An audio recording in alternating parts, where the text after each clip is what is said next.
Prime Minister Ehud Olmert has handed in his resignation, and President Shimon Peres will likely tap Tzipi Livni to work to form a new government. But who is the woman who would be Prime Minister? Kadima leader Tzipi Livni, born on the 8th of July 1958 in Tel Aviv, child of Eitan and Livni and Sarah Rosenberg. Her father and mother had been in the pre-state resistance group Irgun, with Eitan rising to the rank of a commander. After the war, Eitan Livni was a leader in the Herut party of Menachem Begin, serving 3 terms in the Knesset. Tzipi Livni was drafted into the IDF, rising to the rank of lieutenant before serving 2 years in the Mossad, Israel's secret service. Tzipi Livni left the Mossad to marry and finish her degree at Bar Ilan in law. Livni worked as a lawyer for 10 years before pursuing a political career. Livni first joined Likud, becoming a member of the Knesset following the 1999 elections. It is generally believed Livni's career was helped by being the child of Irgun parents.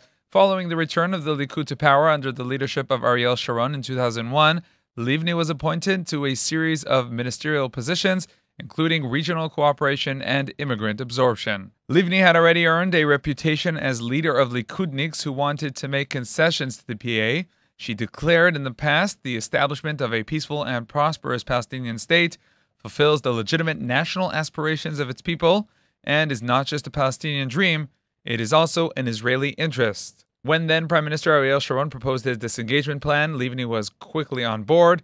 The plan was to expel Jews from Gaza and surrender the territory to then Fatah-led PA.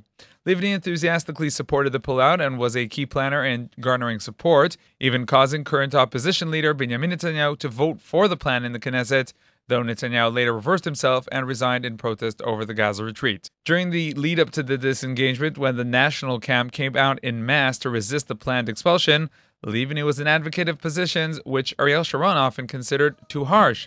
Livni on different occasions called for the adoption of laws to seize the property of anyone who resisted the expulsion. She said all possessions of those who oppose the expulsion will become state property. On a separate occasion, Livni gave hints of a plan the Sharon government did not adopt, publicly stating children of demonstrators will be removed from their parents' homes and sent to be re-educated, though Prime Minister Sharon opposed this idea and it was quietly scuttled. In the lead-up to the Hitnatkut, the disengagement, Ariel Sharon found the opposition from within his own Likud party to be troublesome and broke off and formed a new party called Kadima on November 21st, 2005. Livni immediately went with then Premier, and she was appointed Foreign Minister in addition to then post of Justice Minister. After the 2006 elections and the Kadima victory then, Livni was made Foreign Minister, a post she has held to this day. In July 2006, the Second Lebanon War broke out. As Foreign Minister, Livni led negotiations which ended the war.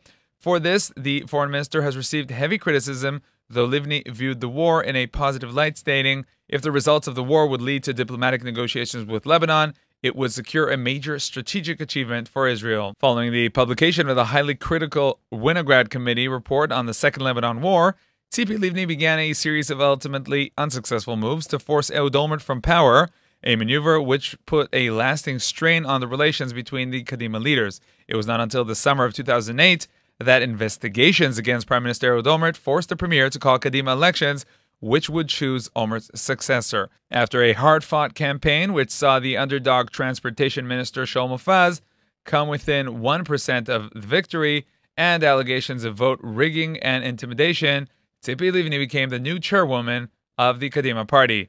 And now, Tzipi Livni awaits the decision by President Shimon Peres on who should form the next government and if Livni will have the opportunity to become Israel's next prime minister.